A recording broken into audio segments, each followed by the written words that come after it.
Las resinas son un tipo de polímeros que se utilizan para las restauraciones dentales. Las hay de diferentes tamaños y niveles de resistencia. Los polímeros son compuestos formados principalmente por carbono e hidrógeno, a los cuales se les adicionan otros elementos. Los materiales dentales existentes tienen algunos inconvenientes, como es su compresión y poca durabilidad. La evaluación y elaboración de materiales dentales que sean más eficientes para la población es una de las prioridades en el área académica de odontología. Los investigadores José Alejandro Rivera Gonzaga y Carlos Enrique Cuevas Suárez son los responsables de elaborar y modificar químicamente las arcillas que se utilizan para elaborar las nuevas resinas.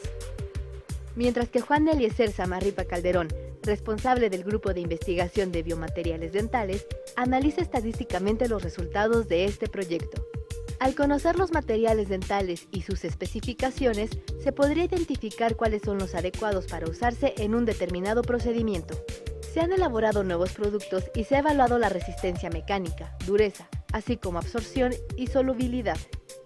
Las resinas que se han elaborado cumplen con los requerimientos de la norma ISO 4049 de resinas dentales. ¿Qué tal, amigos? Bienvenidos una vez más a Protocolo Ciencia. Les saluda con muchísimo gusto Yadira Castellán Rodríguez y les invito a que se queden con nosotros. El tema de hoy, los materiales dentales más utilizados en las restauraciones y las innovaciones de la Universidad Autónoma del Estado de Hidalgo. Y para ahondar en este tema, para explicarnos a quienes no conocemos mucho sobre esto, me acompaña en el estudio Juan Eliezer Samarripa Calderón, profesor investigador del área académica de odontología del Instituto de Ciencias de la Salud, a quien doy la bienvenida. Muchas gracias por estar con nosotros. No, muchas gracias, Yadira, y a todo tu público. Estamos aquí para servirles. Muy bien, pues comenzamos con las preguntas. Sabemos que usted ha hecho ciertas investigaciones para ahondar un poquito más sobre estos materiales. ¿Por qué es importante hacerlas? Mira, la odontología, como cualquier área de la ciencia, constantemente va en evolución.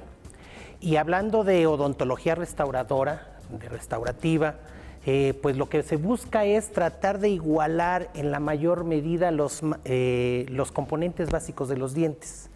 Sabemos que el mejor material de los dientes es el diente mismo, pero a la hora de que nosotros tenemos que remover algún tipo de material dental por cuestiones de caries o alguna otra enfermedad, pues tenemos que rehabilitarlo. Y al buscar nosotros con estas investigaciones, lo que buscamos es que el mayor tiempo posible pueda durar en boca este tipo de material, sin que tenga algún defecto de que tengamos que cambiarlo constantemente.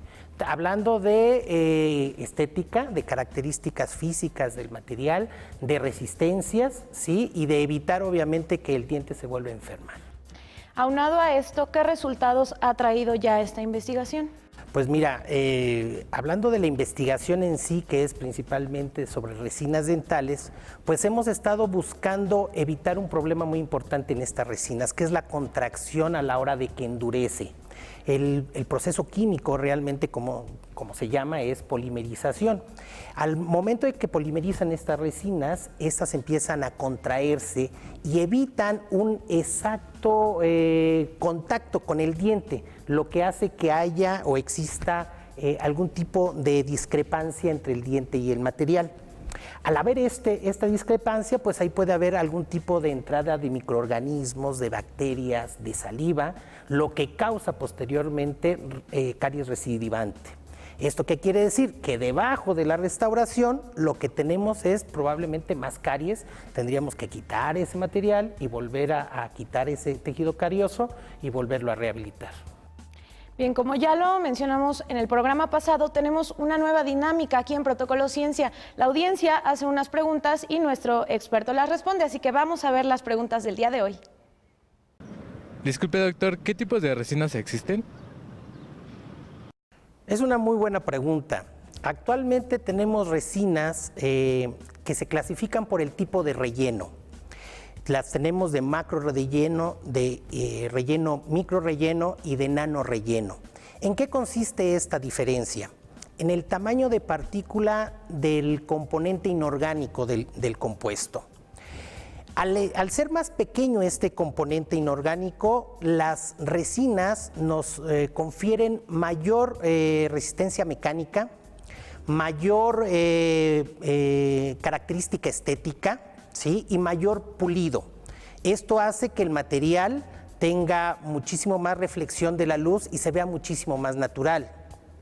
En realidad, la base resinosa de estos materiales pues está hecha principalmente por un material que se llama bis-GMA.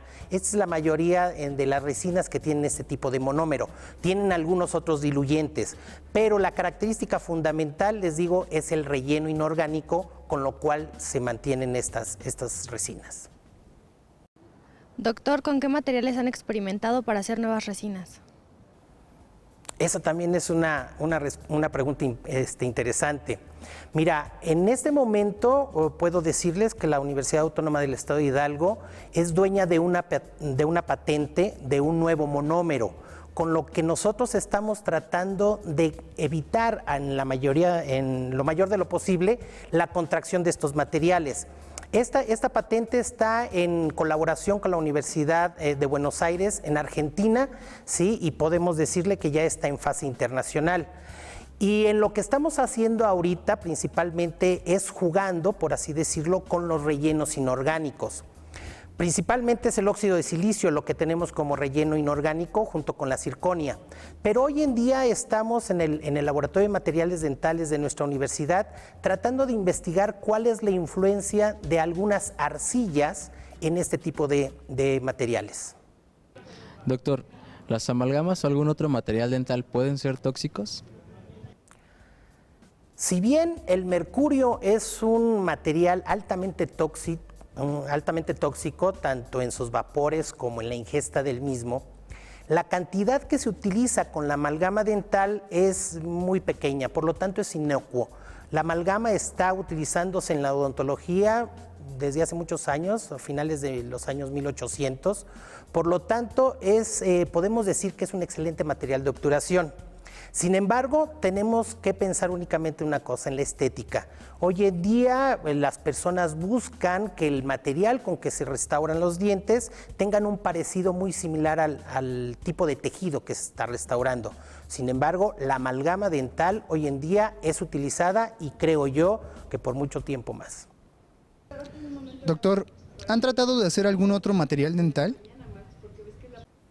Como les explicaba, sí hemos estado jugando muchísimo con los monómeros, con los componentes básicos de una resina compuesta, y eso ha dado como resultado pues la publicación de una patente internacional, un nuevo monómero buscando, como les decía, alguna otra alternativa para la fabricación de estas resinas compuestas. Por lo tanto, yo creo que de aquí en adelante el principal objetivo de la investigación en resinas compuestas va a ser la fabricación o la síntesis de nuevos monómeros para que estas resinas tengan el menor grado de contracción posible.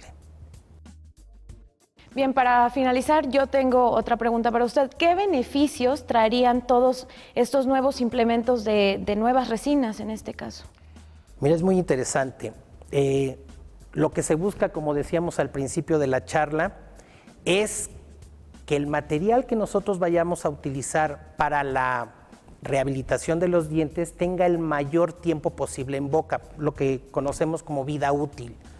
Si nosotros podemos colocar una resina que tenga en boca una vida útil de más de 10 años, sería excelente. Hoy en día, todas las resinas compuestas que nosotros colocamos en boca deben de ser cambiadas alrededor de unos 5 años. ¿Sí? Si nosotros podemos aumentar ese tiempo, sería ganancia ya para nosotros. Y en otros puntos, las fuerzas mecánicas. En la boca, todo material está sujeto a diferentes esfuerzos mecánicos, por lo tanto pueden deformarse o pueden romperse. El éxito en la odontología no es que se mantenga la resina o el material en su lugar, sino que más bien que no se deforme o que no se llegue a romper sin que se llegue a caer, ¿sí?